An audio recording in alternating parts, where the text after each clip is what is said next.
네, 저한테 상담 요청하시는 분들 중에서 지식산업센터에 대해 하나도 모르는데 어떻게 해야 될까요? 뭐부터 시작해야 될까요? 라고 물어보시는 분들 많습니다. 네, 그럼 저는 친절하게 답변을 드리죠. 지식산업센터 투자를 계획하고 계시냐?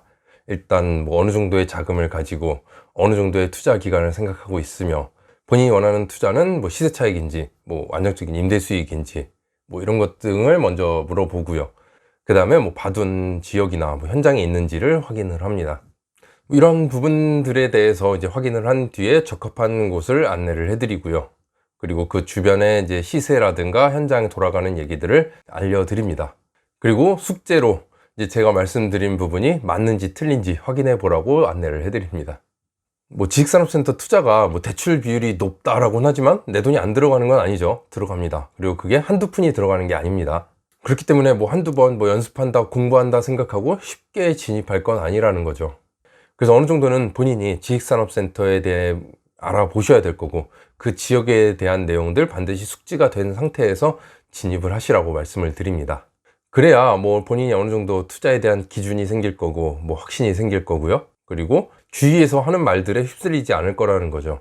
이제 뭐 분양하시는 분들 혹은 뭐 이제 부동산에서는 당연히 뭐 좋은 장점들만 부각시켜서 얘기를 할 겁니다. 여기 뭐 지하철이 언제 뚫릴 거고 여기 뭐가 들어서고 얘기를 할 텐데 뭐 하나하나 확인을 해보는 거죠. 뭐 단순히 뭐 지하철만 보더라도 이거 지금 얘기 나오는 건데 뭐 빨라야 2030년 아니겠어요? 당연히 그럼 뭐 2030년이면 지금부터 8년 뒤인데 지금부터 8년 뒤면 뭐 지식산업센터 뿐만 아니라 뭐 대부분의 부동산이 다 오르지 않을까 그렇게 생각을 합니다.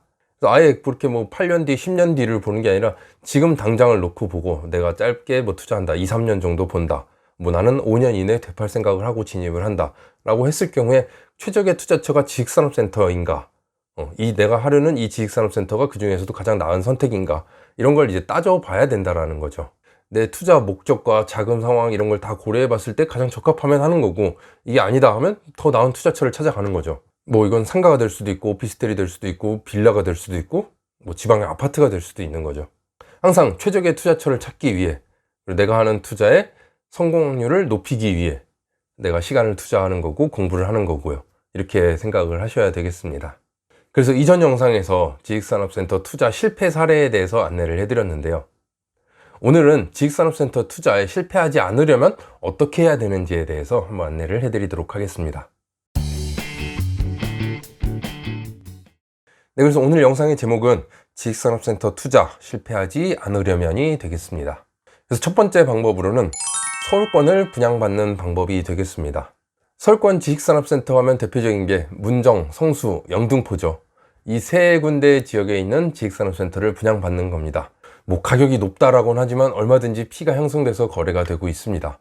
문제는 가격이 아니라 분양받을 수 있는가, 이게 제일 큰 문제가 아닐까 싶습니다.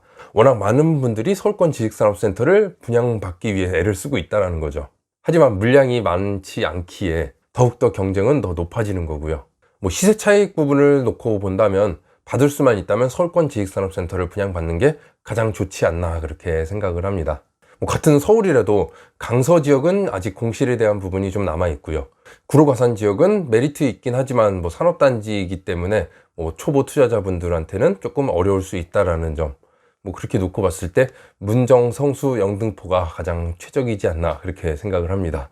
또 이 지역은 뭐 업무 지원 시설, 뭐 지하 창고 할 거 없이 뭐 굉장히 수요가 많은 지역입니다. 말씀드린 이 지역 같은 경우는 뭐 업무 지원 시설이나 뭐 지하 창고도 굉장히 수요가 많습니다. 그렇기 때문에 어디든 뭐 분양받을 수만 있다면 좋은 투자처이지 않을까 이렇게 생각을 합니다. 그리고 다음은 매매, 전매, 분양을 살펴보라는 겁니다. 내가 지식산업센터 투자를 하고 싶은데 뭐 어떤 게 가장 좋겠냐. 지식산업센터 취득하는 방법은 세 가지가 있다고 말씀드렸습니다. 분양하는 방법, 전매를 하는 방법, 매매를 하는 방법이 있습니다. 그래서 내가 원하는 지역에 가서 그 지역의 지식산업센터, 현재 거래되고 있는 뭐 매매가 있든 매매가, 뭐 전매가 있다면 전매 시세는 어떻게 되고 있는지, 뭐 분양을 앞두고 있다면 분양가는 어떻게 될 건지, 뭐 이런 것들을 한번 따져보고 나서 내 상황이나 조건을 따져보고 가장 적합한 곳을 선택하시는 거죠. 아무래도 시세 파악이 다 끝난 이후라면은 이게 싼지 비싼지를 판단하실 수 있을 겁니다. 그럼 이제 싸다 생각하면 내가 진입을 하는 거고 비싸다 생각하면 포기하는 거죠. 이렇게 확인하시고 결정을 하시게 되면 그만큼 실패 확률을 낮출 수 있지 않나 그렇게 생각을 하고요. 다음은 공실 걱정입니다. 지식산업센터 투자를 이제 계획하시는 분들 중에 많은 분들이 이제 공실에 대한 걱정을 많이 합니다. 지식산업센터를 투자를 하시는 분들이라면 서울이건 뭐 경기건 뭐 지방이건 할 것 없이 공실에 대한 부분은 생각을 하셔야 됩니다. 공실 없이 뭐 입주 지정 기간에 딱딱 임대가 맞춰지는 경우가 있긴 합니다만 대부분은 안 그런 경우가 더 많죠.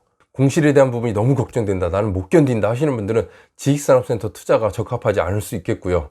이런 분들이라면 오히려 지금 임대가 맞춰져서 임대 사업을 하는 곳을 매매로 하시는 게 가장 적합하겠습니다. 이제 임대 사업 하는 곳을 매매로 하게 되면은 공실에 대한 리스크는 없겠죠. 당장의 임대 수익은 어느 정도다라는 걸 확인할 수 있겠는데, 대신 이러한 호실들은 내가 원하는 만큼 분양받았을 때만큼의 대출 비율은 나오지 않을 수 있다는 점, 대출 비율이 낮아지기 때문에 내가 더 많은 자금을 투입해야 된다는 점, 이 부분은 참고하고 진입을 하셔야 되겠습니다. 네, 그리고 다음은 수도권의 평당가 1,000만 원 이하는 여전히 매력적이지 않나, 그렇게 생각을 합니다. 이건 매매도 있고 전매도 있고 뭐 분양도 해당이 되겠습니다. 지식산업센터의 가격은 매년 오르고 있습니다. 당연히 올해 이제 신규로 분양하는 곳들은 작년보다는 비싸게 나올 것으로 예상을 합니다. 그리고 이제 경기도 지역도 어느 정도 이제 1,000만 원 이상으로 나오는 곳들이 눈에 띄게 많아지고 있는데요. 분양가, 매매가가 이렇게 오르고는 있지만 임대가는 즉각적으로 반영되지는 않습니다. 아무래도 뭐 계약 기간이라는 게 있을 거고 2년 뒤에는 5% 상한을 적용하죠. 그렇기 때문에 임대 수익률을 이제 따져보시는 분들은 해마다 점점 낮아지는 것을 확인할 수가 있습니다. 일단 올 한 해도 계속 상승세라고 판단을 하고 경기도권에도 이제 1,000만 원 이하는 없을 거다라고 생각을 하면 지금 현재 나오는 곳들 중 1,000만 원 이하는 여전히 매력적이라고 보는 거죠. 이건 뭐 경기도 전 지역에 해당되는 얘기는 아니고 그냥 일반적으로 어느 정도 좀 인기 있는 지역이다 싶은 곳들 중에서 1,000만 원 이하로 나오는 곳을 잡으면 그나마 실패 확률을 낮출 수 있다라고 말씀을 드리는 겁니다. 물론 세세하게 따져봐야 뭐 옥석을 가릴 수 있겠지만 이것저것 다 귀찮다 하시는 분들은 이것만 놓고 보시라고 말씀을 드리는 겁니다. 네, 그리고 다음은 기존에 지식산업센터가 있는 지역을 보라고 말씀을 드립니다. 지식산업센터가 있는 지역이라면 내가 투자하는 데 있어서 어느 정도 검증이 된 지역이죠. 확인할 수 있는 내용들이 많습니다. 뭐 입주율은 어느 정도나 되는지, 뭐 이걸 확인하면은 뭐 수요가 있는지 없는지도 볼 수 있는 거고, 뭐 제조형을 선호하는지 업무형을 선호하는지, 주로 어떻게 설계된 것들이 많은지, 뭐 임대가는 얼마에 형성되어 있는지, 뭐 이런 것들을 따져보면 내 투자에 있어서도 대충 확인할 수 있는 내용들이 많을 거라 생각을 합니다. 내가 지식산업센터에 대해 잘 모른다, 잘 알아보기도 힘들다, 어떻게 해야 될지 모르겠다 하시는 분들은 이렇게 아무것도 없는 지역보다는 어느 정도 검증이 된 지식산업센터가 있는 지역을 선택하시는 게 좋겠습니다. 그리고 다음은 여러 곳에 문의를 해보시라고 말씀을 드립니다. 당연히 내가 분양 상담을 받고 오면 그 분양 상담한 측에서는 장점에 대해서, 좋은 점에 대해서 계속 얘기를 하겠죠. 나는 아무것도 모르기 때문에 이제 그 부분을 다 빨아들이게 되는 거고, 이게 전부가 아닐 수 있다는 겁니다. 예를 들어서 내가 지금 상담받고 온 지식산업센터 이름이 지산연구소 타워다. 그럼 네이버에 지산연구소 타워 검색해서 나오는 곳에 전화해서 물어보면 소용이 없다라는 거죠. 당연히 거긴 다 이제 광고하는 분들, 영업하는 분들이 올려놓은 글이고, 거기다 전화를 해서 물어보면 당연히 좋다라고 하겠죠. 나쁘다고 할 수는 없을 거고. 그래서 이제 문의할 때는 이제 그 지식산업센터가 아닌 지식산업센터 이제 분양을 여러 군데 하시는 분들 굉장히 많습니다. 그러한 채널들은 뭐 유튜브뿐만 아니라 뭐 카페 통해서도 확인할 수가 있습니다. 그래서 뭐 제가 될 수도 있겠고요.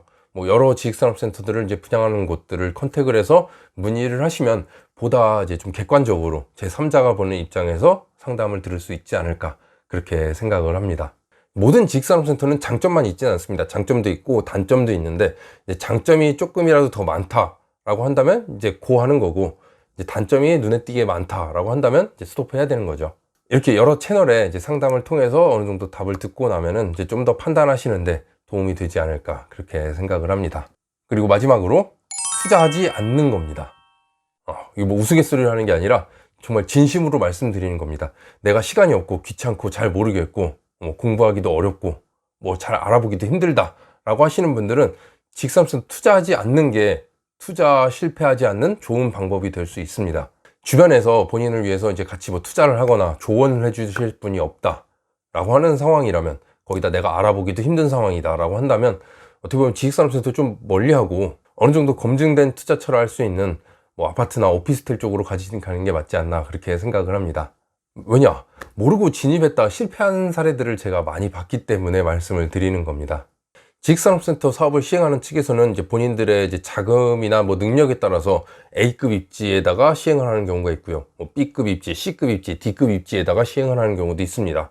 하지만 내가 상담받은 여기가 내가 A인지 B인지 C인지 D인지를 판단하기가 어려우신 분들은 분명히 있죠. 이분들은 단순히 뭐 분양 상담해주는 사람의 말만 믿고 따라가야 되는 입장이 되는 거죠. 뭐 지난 2년간은 어찌됐건 대부분의 지식산업센터가 올랐기 때문에 알고 진입했건 모르고 진입했건 성공한 투자라고 보여집니다. 하지만 앞으로 이제 놓고 봤을 때 뭐 지난 2년처럼 똑같이 오르지는 않을 거라는 거죠. 오르는 지역이 있는 반면에 분명히 마이너스 지역도 있을 거라고 보는 겁니다. 그래서 지금부터의 투자는 이러한 부분들을 좀 더 잘 가려서 판단해서 진입을 하셔야 되지 않나 그렇게 생각을 합니다.